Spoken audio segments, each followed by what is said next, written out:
Welcome, Cancer, to your monthly horoscope for August for the Sun or the Ascendant. If you've yet to subscribe to my channel, I'd be honoured if you did so now. Please click or tap on the bell notification symbol. Well, the great news for you this month, Cancer, is the arrival of Venus into your sign on the 7th. And why this is particularly important is that right from the 4th of April, Venus has been making her way through and then reversing in the 12th house of your situation. You also have the North Node, that nominal point, which is so important about the societal direction of travel. That's still in Gemini. So that's a lot of 12th house energy about how you feel, about how you interact with others, perhaps how you attract goodness into your life, even about money potentially.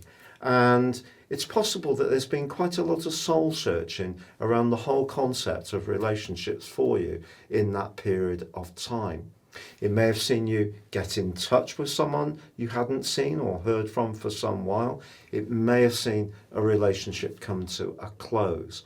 So Venus coming into your sign on the 7th of this month is really welcome because it brings you into the moment. It also gives you an opportunity to think and be and dress more glamorously.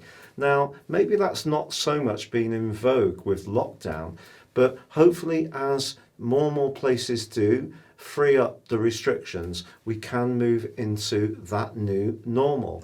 And that could see you wanting to give yourself some kind of glamorous makeover, and good for you if so. Now, of course, the Sun begins this month in its home zone of Leo, which for you is very much about resources. And another piece of good news is that Mercury, the planet of communication, moves out of your sign, where it had been for 10 long weeks, on the 5th, and moves into the sign of Leo. But here's the thing, Cancer. Mercury's not particularly happy in the sign of Cancer because Cancer is ruled by the Moon, which is about emotion, and Mercury is about logic. And moving into the proud Leo gives you an opportunity to embrace a more dynamic approach to your resources and improve your lot. Now, we do have a full moon on the 3rd in the sign of Aquarius, which for you is about longer term finances. It's about pensions, property, savings, anything to do with legacies, inheritances. This kind of stuff is the 8th house. So how is this going to work out? I think it's just saying to you that being impulsive in the here and now with your resources is probably not the best thing to do, because this full moon is angling up in a sharp right angle with Uranus, and Uranus is all about surprises.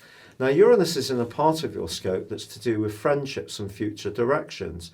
So it could be that you surprise yourself by feeling a bit more impulsive and decide to splash out on something that gives you some pleasure. Now, if it's a treat you can afford, why not? But if it's a big ticket item that you're thinking about being a bit more impulsive about, I'd just slow things down if you could over the following fortnight. Now, for the first 10 days of this month, Mars, which is loud and proud in your 10th house through to the 6th of January next year, is giving you a lot more self-confidence and dynamism to raise your profile and to really go for the goals that you want. But you're going to have to find a nice balance this month between that goal setting and keeping your relationship sweet. For example, it's possible that the desires that you start to manifest with Mars's help are not necessarily in the plan for someone you're closely involved with. This could be a business partner, could be a romantic partner, it could be a boss. Maybe you're going to start to be much more self-assured, and that could come across as being a bit threatening this month, as Mars and Jupiter clash in the first 10 days. From the 5th to the 21st, Mars and Pluto are in a right angle, and then in the last 2 weeks, it's Mars and Saturn that are in mortal combat. Now, because Mars is about impulse, Jupiter's about growth, Pluto is about power, and Saturn's about restriction, you can see that if you push too hard to go for the goals that you want on strictly your terms, that is going to cause some issues.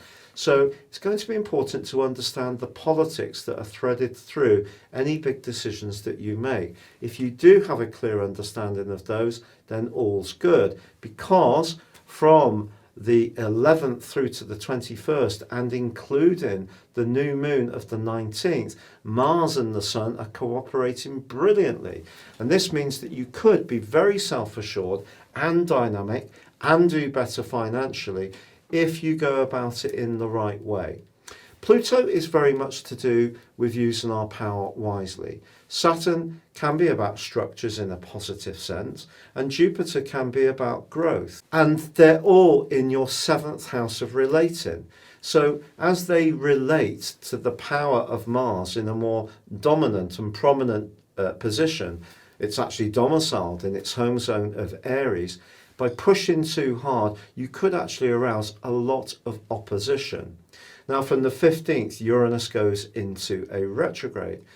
Now, around those longer term plans that I think have been quite fluid for you and perhaps have been constantly changing since the middle of May 2018, and then again from March 2019 and all of this year, I feel some of these may need to slow down and just be scrutinised a bit more to check out that they are truly viable for the longer term. But what's going to help you hugely this month is that Mercury moves into the sign of Virgo on the 20th, followed by the Sun on the 22nd, and that helps you to really get to grips with the detail of things, communicate your ideas in a sharp and bright and concise way. Yes, the Sun and Mercury's journey through the sign of Leo is brilliant if you have wanted to boost your resources. But it is also true that Venus in your sign is challenged by Pluto as this month draws to a close. When it comes to a relationship, if you can get the balance right between standing for what you truly believe in with Mars's help, but not trying to dominate anyone else's point of view, I think that Venus and Pluto in opposition could actually bring in some kind of romantic attraction or some hot date, if that's possible wherever you are, as this month winds down. But equally, if there is too much politics about a relationship, Pluto in opposition with Venus could bring a tie to a complete end. So some care is needed to use the strength of Mars, it is going to give you so much extra power from now through to the first week of January next year. But if you do use it in a dominating way that's not good for the other person as well as you, and find that right balance, there could be some kind of pushback. But there's no doubt about it that as this month moves into its last 10 days, events really speed up and it can get very exciting for you. If you'd like to ascend above your zodiac sign and embrace more serious astrology, why not check out my affordable range of personal astrology reports? Please see the link beneath this video. You can also get 30% off your year's forecast and character analysis combination. Check out having a one-to-one with me by seeing my testimonials, which are coming in from all over the world. Or you may choose to have a proverbial coffee with me. Yes, buy the cost of a coffee, a Patreon contribution to me each month for $3, and you will be entered into a free prize draw, and the winner will get a one-to-one live reading with me for half an hour each month, which I will announce.